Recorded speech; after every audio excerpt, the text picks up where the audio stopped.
You know, in our super connected business world, a huge vulnerability can be hiding right where you'd never think to look. So today, we're going to unpack a real-world story that shows just how fragile those connections can be and how one single cyber attack can kick off an absolute catastrophe. And that quote, that's really the heart of what we're talking about today. It's such a perfect metaphor, right? In any supply chain, every single partner is linked.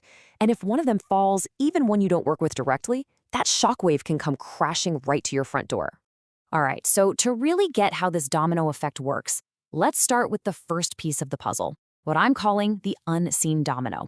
This is that hidden weak spot, and you'll be surprised to see it often involves some of the biggest names you can think of. Okay, so you see these names on the screen: Adidas, H&M, and Wolford. On the surface, what do they have to do with each other? They're all giants in the fashion world, sure, but they're basically just competitors, each doing their own thing.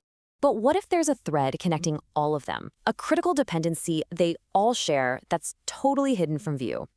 What could possibly link these three massive companies? Well, the answer is a European textile company called Fulgar, a company that, let's be honest, most of us have never heard of. And yet, it's a critical supplier for some of the biggest brands on the planet. This is a perfect example of what we're talking about. Your biggest risk might just be a partner you don't even know exists. So, what in the world happened to this unseen domino? Let's get into the nitty-gritty of the breach itself. It's a textbook ransomware attack, but with consequences that spread far and wide. So in this story, you've got two main players.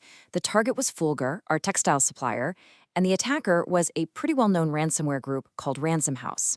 Their whole game is finding a weak spot, getting in, and holding a company's data hostage for a payday. Now, check out this timeline. The attack itself happened on October 31st. Hackers get in and lock up all of Fulgar files. But here's the thing, they didn't say anything right away. They just sat on that stolen data for almost 2 weeks before finally posting about it on the dark web. Can you imagine the panic inside that company during that time? And we're not talking about a minor little disruption here. To prove they were serious, Ransom House started leaking screenshots of incredibly sensitive information. I mean, we're talking invoices, bank records, private internal chats, customer spreadsheets. Basically, the crown jewels of the entire company were out there for the world to see. Okay, so that was the initial explosion. But now we get to see the ripple effect. Because the attack on Fulgar, that was never just Fulgar's problem. This is where we start to see that first domino tip over and hit the next one in line. And here's exactly how that damage just cascades down the line. It starts with the supplier breach, right? Step 1. Well, that immediately leads to step 2, production delays for brands like Adidas and H&M. That, in turn, causes shipment stalls. Products aren't getting to stores. And finally, you get the reputational damage just from being associated with a hacked supplier. And let's be crystal clear about this. You can swap out fabric supplier for software provider or parts manufacturer or logistics partner. It doesn't matter. This exact same scenario is a massive risk for any business that relies on outside help. The industry is irrelevant, the risk is universal. So after hearing a story like that, it's pretty easy to feel a little, well, helpless. But you're not. The truth is, this whole Fulgar case gives us a fantastic blueprint for what we should be doing. So let's pivot from the problem to the solution, building up your digital defenses. Here are 5 real concrete steps you can take. First, actually vet your suppliers. Don't just take their word for it. Ask for proof of their security. Second, back up your data and segment it. That way, a breach on their end doesn't automatically become a breach on yours. 3, keep your own security protocols up to date. Obvious, but crucial. 4, have a contingency plan ready to go before something happens. And finally, number 5, a simple one that's incredibly effective. Require multi-factor authentication everywhere. When you boil it all down, it really comes down to this choice. You can have a reactive approach, where you wait for the dominoes to fall and then scramble to pick up the pieces.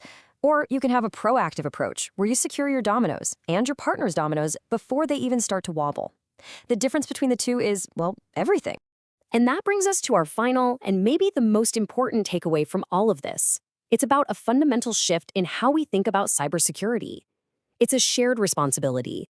I mean, think about it. The attackers didn't go after Adidas or H&M directly. Why would they?